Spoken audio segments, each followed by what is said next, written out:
All right, we're finally wrapping up the unit on data, and this is going to be the concluding element that talks about how to test evidence. This is good both for checking your own evidence before you include it in your own speeches, but also more importantly, for evaluating the evidence that other people use in speeches that are directed at you. So this is really key to good critical thinking. So we're going to go through 8 simple tests. The first of them is reliability. Now, if a reliable source has a good track record, that's the standard we're going for. It's not that the person has a title or a position, it's that we basically say this person has told us several things in the past, and every single time, or the majority of the time, they've been right. For a great example of how not to be reliable, we can look at something like the National Enquirer. Now, this example I pulled up is a fake one that they actually used on Iron Man. But if you actually look around the edge of the main screen there, you'll see that several of those are real stories. Interestingly, you'll notice that they're all about celebrities, which is weird because National Enquirer actually is fairly reliable on celebrity stories. When they do stories about people having addictions, for example, they're generally doing pretty well with it. In fact, they've been nominated for more than one Pulitzer for spotting celebrity scandals like these, including Rush Limbaugh. So, National Enquirer is not very reliable about, say, predicting the end of the world or aliens, had my baby or things like that, but they are reliable for other sources. Now, let's go to a more reliable case. Now, Dateline NBC is probably a source that you think of as fairly reliable, but that's not always been the case. When they first came out, they wanted to do a report about how a particular GM truck had a high incidence of starting on fire and exploding when it was hit from the side, like in the photo there. But what we found out was that that photo was actually achieved by adding incendiary devices to the vehicles before they crashed, meaning they rigged them to explode. Now, because the news program was brand new, it had no reliability, and this scandal almost ended it. It took some major work for them to actually reestablish their credibility. The lesson here is that reliability can come and go. You have to keep a good track record, and one or two really bad screw ups can pretty much end your reliability. The next test is the actual test of expertise. Now, this is a question of your title or position or experience. So, for example, if somebody's a doctor or a well known scientist or the CEO of a company, we're assuming that there's a certain amount of expertise associated with it. But notice that there's an assumption happening there. Here's the most common mistake: just because somebody has information doesn't mean they have experience. If any of you have ever used YouTube to try to figure out how to fix something, for example, one of those do-it-yourself programs, you probably noticed really quickly that you could understand what the person was doing and not physically be able to do it yourself. If you've ever taught a little kid how to tie their shoes, it's the same kind of thing. They understand what's happening, but they don't fully understand how to do it, or they can't make it happen. A lot of sports are this way as well. Just because you understand what you need to do doesn't mean you can actually do it. So people who are smart and well versed in a topic, that's valuable. But there's also a need for people who have actually been there, done that, bought the t-shirt. Now, conversely, just because somebody has good experience doesn't mean they understand what they did. A great example of this is Michael Jordan, indisputably one of the best basketball players to ever play, but by all accounts, he virtually can't coach. He can't explain to other people how to do what he did. He can't coach them and help them practice through the drills that help him become as good as he was. It simply isn't something he can explain to other people. I was really lucky to have a coach in high school for swimming who was one of those guys who actually couldn't do the sport that he coached, but was great at coaching it. He could teach you virtually anything you needed to know, even though he himself probably couldn't do it if you threw him in the water. So remember, these are two different things. When in doubt, of course, you hope to have both. You want people with good information and good experience. Now, the final one is a huge problem these days and when it comes to looking for evidence, which is objectivity. What this means is that a source begins the effort of doing research and does so honestly, meaning that they're not going to skew their view, they're going to give us all the information, and they're not going to try to present a biased view of things. If you currently watch any news that explicitly tells you that they're biased or that they're leaning one way or the other, that's probably not a good source. Or if you are using those as sources, I would always say you should balance them out. What I used to do was, when I would still use the internet for watching news in the morning, is I would often watch two of the most biased broadcasts back to back just to see where they compared and how they overlapped. But it's gotten to the point that even they are so ridiculous that I pretty much rely on doing my own research, and often from foreign news organizations, because most American organizations tend to be devoted to serving one political party or the other, as opposed to simply giving us straight data. Moving on to our next test of evidence, it's one of the easiest ones to do on your own, which is consistency. What you do when you check the evidence's consistency is you compare data in comparison to other data. One way of doing this is externally. You take something that the source told you, and then you go check your own outside sources to see how they compare. A good example of this happened in a supposedly true story called The Amityville Horror. Now, this was a book that was written about a family that moved into a house in which some murders had occurred, and they reported that the house was haunted, and they were so terrified they had to move out in less than a month. One of the things they did in the story is they asked a priest to come investigate the house. The priest reports that on his way to the house, his car went haywire, that the radio started blasting, the windshield wiper started flapping back and forth, and the hood of the car flipped up into the windshield. Now, here's the interesting thing. External consistency means we can take that story, which is what the source provided, and we can check it with outside data. We can actually investigate if that priest existed, did he live in the area, and what kind of car did he have. This is the type of car that he had. Now, it's not that exact model, but it's this type of car. That type of car, you'll notice, has a hood that only opens in that direction, which means that part of the story can't be true. Now, I want to point out that that doesn't mean that the whole book is incorrect, but it gives you the definite need to worry about the rest of the information. Now, remember that. When you write your own speeches, if one part of your speech isn't strong, if one part of your speech is easily deniable, then the audience will probably worry about the rest of the speech, even if the rest of the speech is totally solid. So remember, check your sources and make sure they're solid with outside sources as well. And also, make sure you don't contradict yourself, which is basically what internal consistency refers to. This is when you test ideas by comparing two different things from within the same source.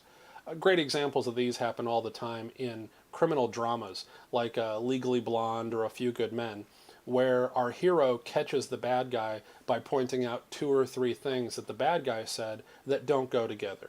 So in the movie Legally Blonde, for example, one of the witnesses said that she was in the shower when she heard a particular thing take place, and that she'd had a perm that day. Now, because it's Legally Blonde and it's about, these types of issues, our hero knows that anybody who's had a perm wouldn't have a shower in the same day, so those two pieces of information don't go together.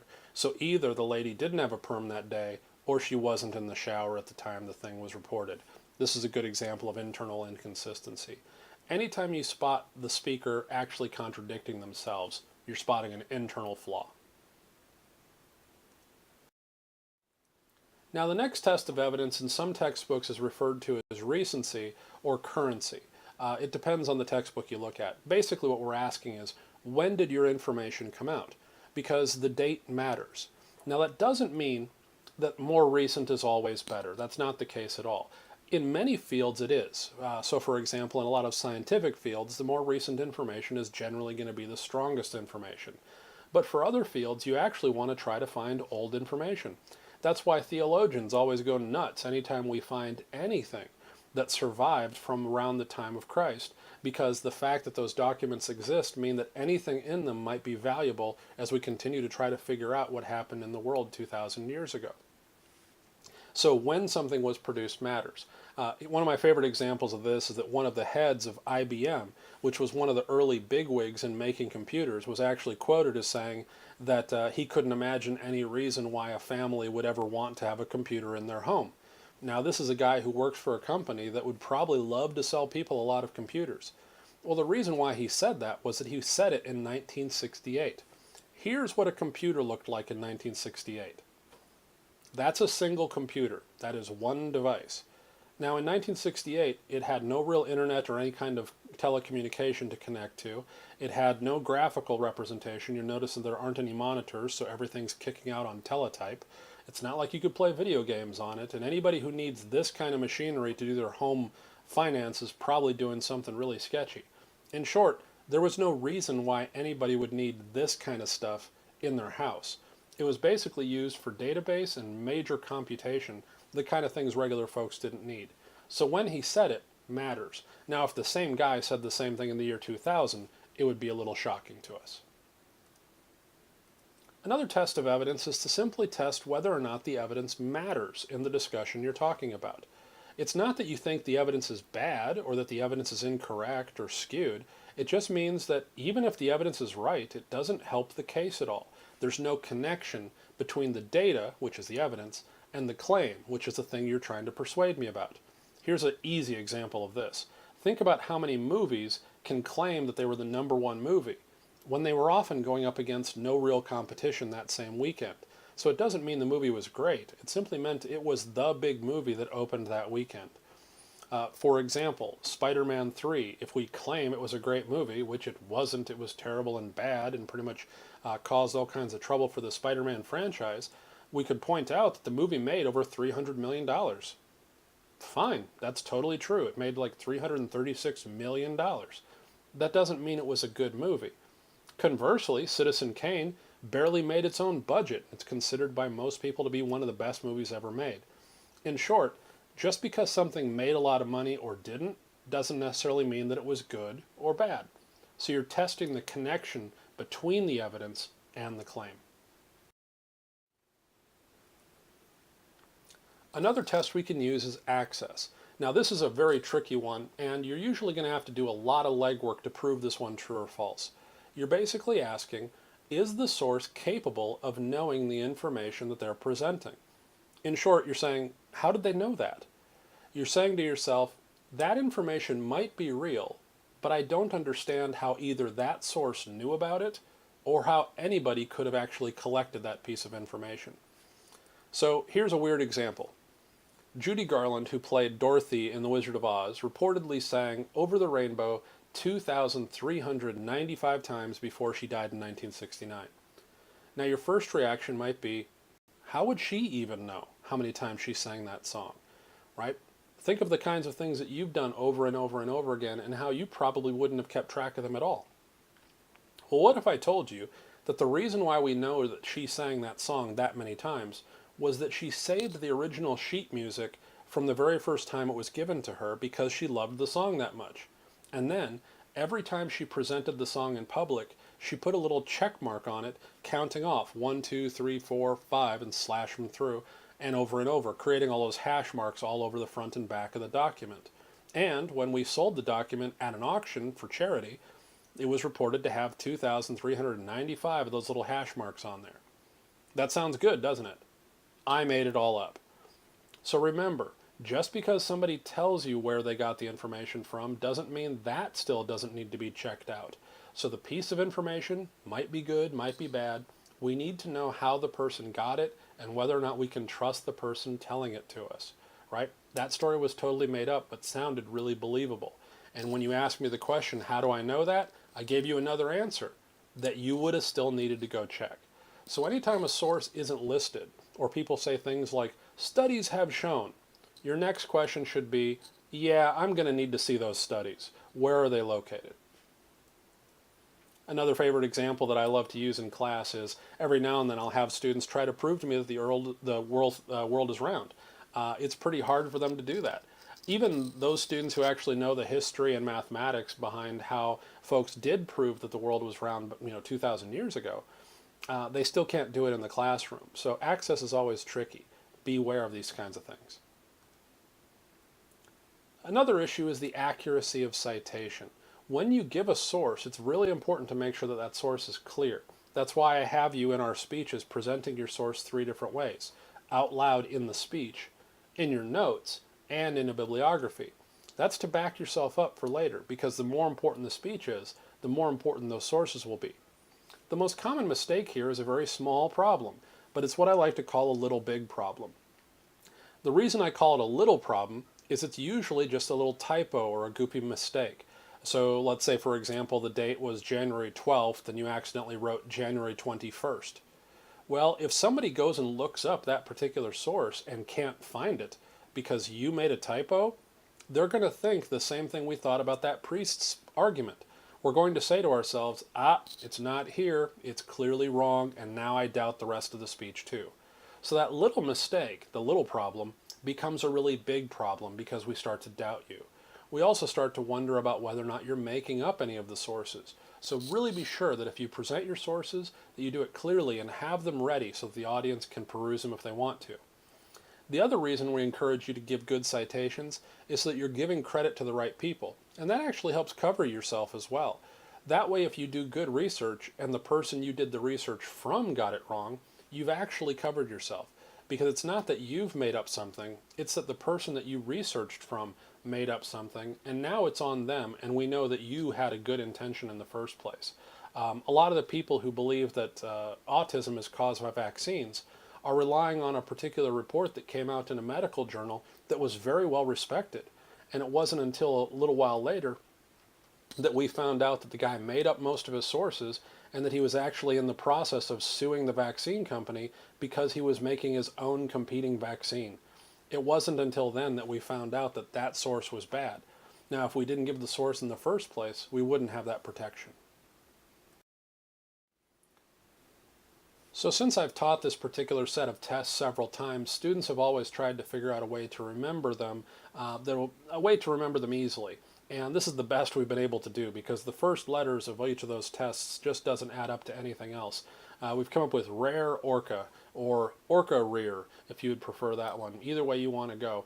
But that's a way to remember that there are 3 R's, relevance, reliability, and recency. There's the 2 A's, accuracy of citation and access. Then there's expertise and consistency and objectivity. Just a good way to remember these tests. So the quiz on Friday, that's due Friday, will be focused on these tests, which means you'll both be able to spot which type of test is being used, and I want you to be able to apply some of these tests. So there will once again be one open-ended question on the upcoming quiz. So remember, both for the Inform and the Persuade, make sure you're using good sources by using these tests of evidence.